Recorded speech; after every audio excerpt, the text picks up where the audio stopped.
কৃষ্ণা ইটভাটায় ভাটার চিমনি ভেঙে মৃত 4, আহত বেশ কয়েকজন। ঘটনায় মৃত্যু হয়েছে অসিত ঘোষ, শেখ সিরাজুল, হাফিজুল মণ্ডল, রাকেশ কুমারের। বিস্ফোরণের ফলে ভেঙে পড়ে এই চিমনি, কিন্তু বিস্ফোরণ কেন তা এখনো জানা যায়নি। বিস্ফোরণের পর থেকে বন্ধ রাখা হয়েছে ইটভাটা।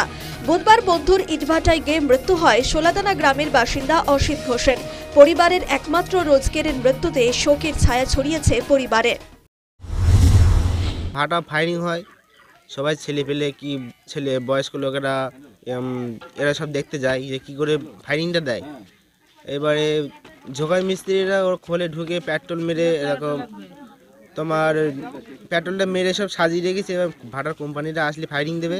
আগুনটা দেওয়ার পরে যেরকম বিস্ফোরণ ঘটে সেরকম বিস্ফোরণের মতন আওয়াজ হলো। এবার আওয়াজটা হলে চিমনি কেঁপে উঠেছে। উঠলে এবার ওই চিমনির ইটগুলো সব ঝর্ণার মতন পড়েছে। ঝর্ণার মতন পড়লে আর আমরা সব নিচের আবির ছিল, তো এবার ধোঁয়া হয়ে গেছে, কিছু টের পাচ্ছিলাম না। আপাতত শুনেছি তো 4 জন মারা গেছে আর 3 জন হসপিটালে আছে। আমি বাড়িতে ছিলাম না, আমি ছোট মেয়ের বাড়িতে ছিলাম। ওরা আমার ব্যক্তিগত বাড়ি নিয়ে এলো। বাড়ি এসে শুনলাম ভাটার চিমনি ভেঙে ওই ফায়ারিং করতে গিয়ে ওই পড়েছে ঘাড়ে। এই পর্যন্তই আমি জানি, আর আমি বেশি কিছু শুনতে চাইছি না, আমি সহ্য করতে পারছি না। কাঁচা ইট পাকা করার জন্য ইটভাটার চিমনিতে আগুন জ্বালানো হয়। চিমনির আগুন থেকেই ঘটে এই দুর্ঘটনা।